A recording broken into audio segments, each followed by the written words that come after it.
ano natin na-experience ang miraculous God's provision.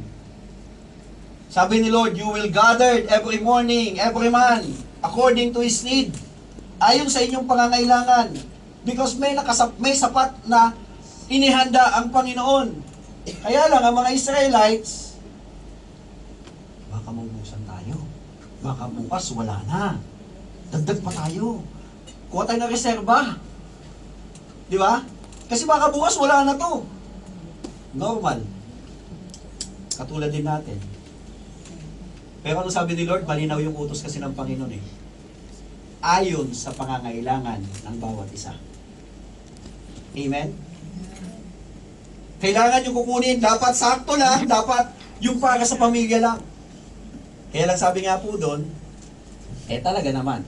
May provision na si Lord, pero hindi pa rin, minsan alam niyo, ito nakakalungkot.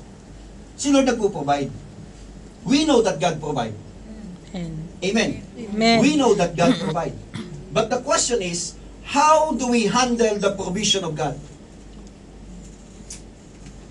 Paano ba natin pinapasalamatan ang mga pagpapalang binibigay ng Diyos sa atin?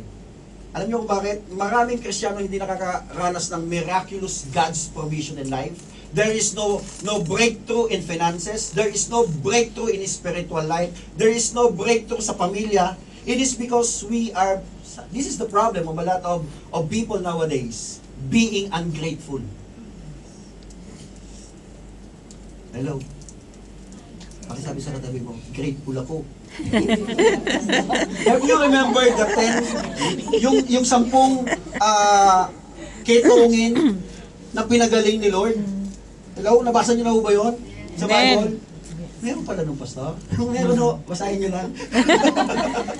Diba? 10 ketongin, at pinagaling sila ng Panginoong Diyos, ilan ang bumalik?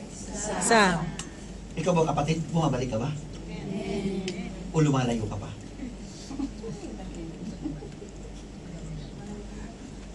Blines tayo ng Panginoon, nakakilala tayo kay Lord, but how do we repay the Lord? Ito yung ginawa nung Siyam.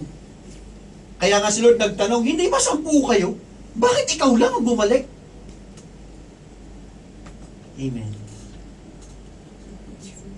Blines na nga, nagreklamo pa. Di ba? Di nyo ba naalala yung kwento about the manna?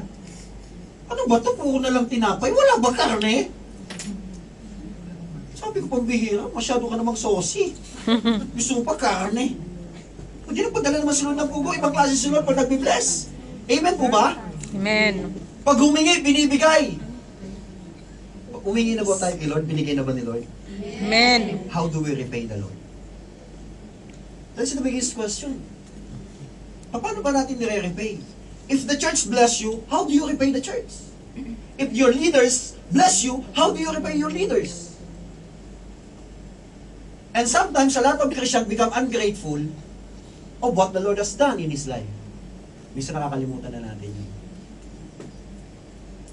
What we see, ay yung mga bagay na wala yan. Just like we become like ungrateful. Di ba yung kitongin? 10, Siyam lang bumalik, pambihira, ang layo sa quotation, di ba? 5 man lang sana, nagpasalamat eh. Pero, hindi ko naman sila masisisi. Bakit po? We know na ang mga kitongin po ay hindi po pwede makasilamuha. Maybe dahil sa excited nila, na habang sila naglalakad at nakita nila sila magaling na, abay siguro kasi pagtakbuhan sila sa kanilang pamilya, niyakap yung pamilya nila. Kasi syempre excited ka, tagal mong hindi nakapiling ang pamilya mo. Pero yung isa, nung makita niya magaling siya, tumakbo siya pabalik kay Jesus. And he worshiped the Lord. That should be the attitude of us being healed, being saved by the Lord, continue being grateful to our God. Amen. Amen. Praise the Lord. Sa First King, ito po ay kwento ng we see how the Lord provide. Amen? Ito po ay kwento kay Elijah in 1 Kings 17:6. Then the word of the Lord came to him, saying, Get away from here and turn eastward and hide by the brook Cherith. Pambihira naman. Ang gaganda ng mga pangalan sa Bible. Cheret. Muntik nang maging charot. Pambihira. Pumunta the book of Cheret, which flows into Jordan, and it will be that you shall drink from the brook. And I have commanded. Ano ang kinamand ni Lord? Alam niyo ba kung anong kinakain ng uwak? Ang uwak po is isa pong scavenger. Tama ba? Ang kinakain po niyan yung mga bulok, yung mga nasisira. Yan po ang kinakain ng raven, uwak.